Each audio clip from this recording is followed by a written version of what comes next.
Yes, people, welcome back to the channel. This is the Manchester United versus Wolves preview, and I've looked at this as one of the two games. When we came up against West Ham, when we came up against Wolves, I said to myself, you know what? I expect United to get 4 points out of a potential 6. Beat West Ham at home, I think we'd have too much for them. No Paqueta, no Somerville for transitions. Only 2 attackers in the squad, Bowen and Wilson, and I think United will have too much quality in the end. And how wrong was I? This game at Molineux against a Wolves side that haven't registered a win in the league yet. 12 points from safety, 8 losses in a row in all competitions. I thought, you know what, Rob Edwards, potential new manager bounce. United coming to Molineux on a Monday night.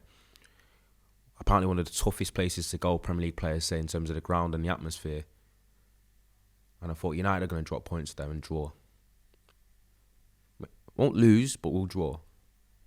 But now that feels like that is completely off the table and unacceptable and can't happen. Following from the West Ham, we need a reaction. We need results. Rivals dropping points, placing in the league. If we lose the game, hovering in 12th, couple points off 14th again. You win and you're near enough the European Champions League places. Things change perspectively in this league week and week out because of how close it is and how competitive it is. And if you're struggling against West Ham and Wolves, then you've got some serious issues. And good teams don't beat Palace one week and then lose to Wolves and West Ham the other week. That can't happen. But there's a serious reason why I was worried about this. I've just told you how poor Wolves are. They're massively underperforming their XG, by the way, so they struggle to score goals, but they do create chances and opportunities. And how would it surprise you if they cash in on that tomorrow against us? But it's a very, very powerful, quick side, full of NPCs, players you've never heard of. But when I watch them, they are quite powerful. They are quite athletic. A lot of the things that United aren't, and the type of teams that we do struggle against, especially when United under Amorim can't build up from the back, and have resorted to this long ball, second ball, loose ball type of football, which invariably would suit a team as physical as them. So you've got to find different solutions. But there is enough in that side to hurt us if we don't turn up and we turn up cold. Players turn up at feeling sorry for themselves. The mood being not good enough, not starting fast enough as well. I think we've started slowly in the past few games as well, which has been actually what we've actually been optimistic about. Was United have had really good first halves, started games really well, and burn out in the second when we had to resort to depth. A couple of changes of bench options like Ugarte, which kills us every time, and the lack of quality on the bench. And I think that's when, and now that's changed. It seems like the first half someone catched up with how bad the second halves have been. Even though the second half was slightly better against Palace, that was one of the first times. But how much of that was due to the fact that Palace played on a Thursday and were tired? And judging by the West Ham game, who didn't have that same issue, it seems that did have a heavy factor to deal with it, especially when Palace results after European games this season have all been bad. So it's one of them, correlation is causation. But United can't afford to slip up. We need to bounce back. Points are up for grabs. Europe is still up for grabs. This league and our rivals are doing everything possible to try and give United a little bit of a, take this, I was going to call it an olive branch. There's opportunity here.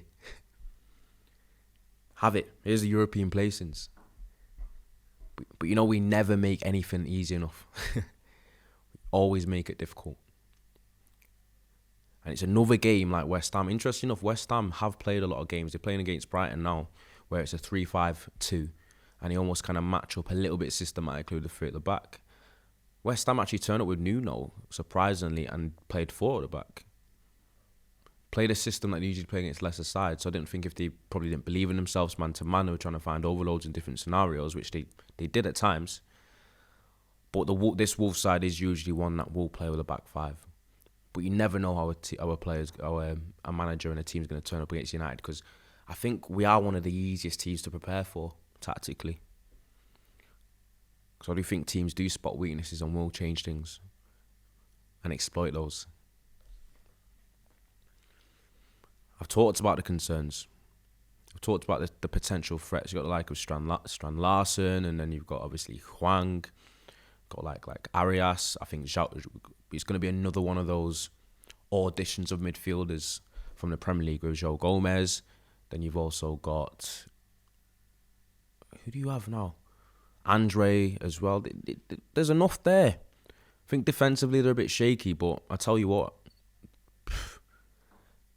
there's a lot of results they've had poor this season where the actual performance hasn't really correlated with it. I think they've got 7 goals or something from like 14 XG, something ridiculous. Just can't finish their dinner. And it's all cashing it in tomorrow. And I've just got no connection with the team right now. It just feels like, I don't know, it's just the connection ain't there. And I think the Mainoo situation is something that has obviously really irked me, because I don't think there is no scenario where Ugarte should be touching the grass before Kobbie Mainoo. He's not playing, not getting minutes, not developing, but he's United and Ineos still want him there as almost like a contingency in case one of the main two get injured. So this is the way the Mainoo situation is really poor, because, and it's a difficult one to navigate, because you can argue that he shouldn't start ahead of Casemiro or Bruno, but he should be getting at least subbed on ahead of Ugarte. And then upon that, it's only so much you can do with a 15 and 20 minute cameo, because United never win games comfortably enough and never comfortable enough in matches where you can bring him on. It's always coming into a situation where there's scrutiny, the game state's really poor, the game's stretched, it's almost like a little bit false. And then you're asking yourself, how can you develop in that scenario? No European football, courtesy of Amorim. No league football, League Cup football in the week as well, because of losing to Grimsby. It's just an annoying scenario, and I feel like we are seeing one of our better academy talents in recent years having his development and career arc destroyed and changed and detoured. And that is complete and utter malpractice by the club. He needs to go out on loan, he needs to play elsewhere. But then when he does that, it leaves us short in terms of our midfield depth. So the scenario and situation is just poor. Because I've gone for the same pivot again, which is unsurprising. But for players that and a squad that does seem quite likeable, my connection to it's been destroyed about how things are going, how things look like they will be going, and how the team is being managed and coached. And this is a must-win. Unfortunately, he's found himself in a scenario where it's almost like a lose-lose for Amorim, because he beats Wolves and United beat Wolves. It's happy days, 3 points, and we're all happy. But he's not exactly going to get much plaudits for that. He's going to be bottom of the league, Wolves are crap, etc. But if he loses and drops points, all hell will break loose. And that is just part and parcel of being a manager of a top club, unfortunately. You almost got to suck up and fuck up, almost. Show that you're about it. Show some presence. Not making excuses and making it seem like it's always just the player's fault. It's crazy that United are in a position we're in when everything seems so down, but I think the Wolves game should be one where, similarly, we have enough quality to win the game. It's just about whether we're going to give this Wolves team enough encouragement. Because as I said, we've got Jose Sarr in goal. Defensively, a little bit shaky. The midfield is probably where they're usually best when they perform well, like Joe Gomez and Andre. But they've got some speed, they've got some power, they've got some strength in the side. I watched them against Tottenham away. They were very good. They have enough in the team where if United aren't at the races, it can be a very, very tough watch and a difficult game, especially away from home, under the lights at Molineux.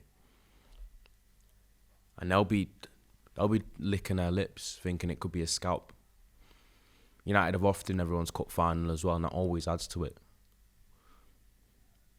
We got to be at our best tomorrow. We got to make a statement. But with this team, you just never believe that it's coming. But you know what? I'm going to get into my starting lineup. And obviously, I think the lack of the Ligt, who I believe should be back, so I'm going to put him on my team.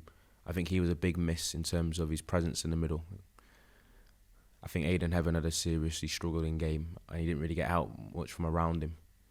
And he's not a central centre-back anyway. He's just another player been sent in there to fail. But I've gone for a lineup of Le Mans.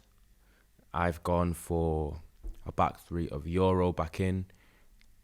Not messing about. The Ligt, central centre-half, Luke Shaw. I've gone for a right wing-back of Ahmad. Midfield pivot of Bruno and Casemiro. I've gone for the low left-back because I think Dorgu was poor again when he came on. And I'm going for a front three of Mbumo. I've gone for Cunha up front and I've put Mount. That is a good enough squad and team to get a result. How it goes, who knows? Lottery. But as you should always do, I think out wide defensively is where they struggle. And when you've got the likes of Mount needs to be clever with his link play and his energy, and with the low. And then you've got the opposite side of Mbumo and Ahmad as well. Need to get a little bit of that camaraderie that they did build, because I think we've lost it a little bit. I think the composition of them two is starting to look worse. Wanting to operate in the same places, operate with the same angles, when I play in the same area. I think they was able to almost overcome it just because they're good players. But there's only so much the players can do. Because I'm starting to believe the players that you criticise and call rubbish have been getting results and some performances in spite of the system rather than because of it. And even when I mention this, that's why I usually always want to go for Dorgu left wing back, because of the balance in the team. When you start the low left wing back and Mount left wing back, you've got two right footers, so everything's inside. There's no overlap. There's no stretching in behind on that side. Everything's inside the pitch. And then you've got Ahmad and Mbumo on the other side, both left footers wanting to cut inside as well. It's the same thing. But in terms of personnel and performance, it's the only thing you can really make work, which is why there is no starting lineup and there is no kind of like implementation of players in accordance to the system that works for everyone. And it feels like United and under this manager, if they ever are going to make it work, and actually feeling the ceiling is still low, you're going to have to fork out a good 500 million. I think this is a team that doesn't need quite that much, just to get to a level that I don't think will ever be good enough for this club anyway. But Molineux, Monday night, last of the results, we can see everything that's happened before, so we can see the incentives, we will have the picture. You're expecting United to almost take the opportunity. And it feels like United stumble whenever an opportunity arises. And I'm hoping that changes tomorrow. Remember to like, comment, subscribe if you're new. Hype the video. Be back for the review after Wolves. And hopefully it's a win. So I can start being so moody, so miserable. I can actually smile on these. I prefer it that way. But see you later. Wow.